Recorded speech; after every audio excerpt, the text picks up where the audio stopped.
大家認為一套音響系統邊個環節係最重要呢？數碼音源、管臂頭、擴音機、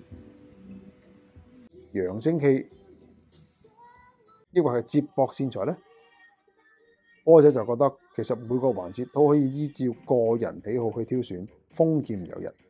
不過有一個地方就應該要多啲注意嘅，呢樣就係供電配套。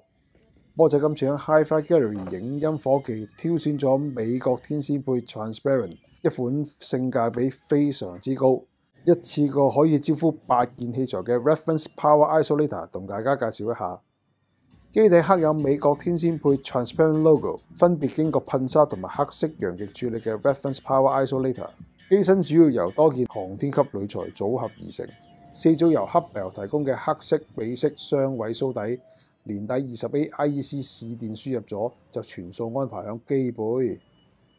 體重達到19 kg 水平嘅 Reference Power Isolator， 來自 Transparent 自行研發嘅共無雜訊抑制系統，配合先進嘅功率因素修正線路同埋星形接點方案，唔單止可以消除交流市電所夾雜嘅電磁波同埋射頻干擾，而且唔會出現傳統電源濾波器令聲音變得了無生氣嘅限流狀況，仲可以同時為乙太網同埋整個供電配套提供防雷保護。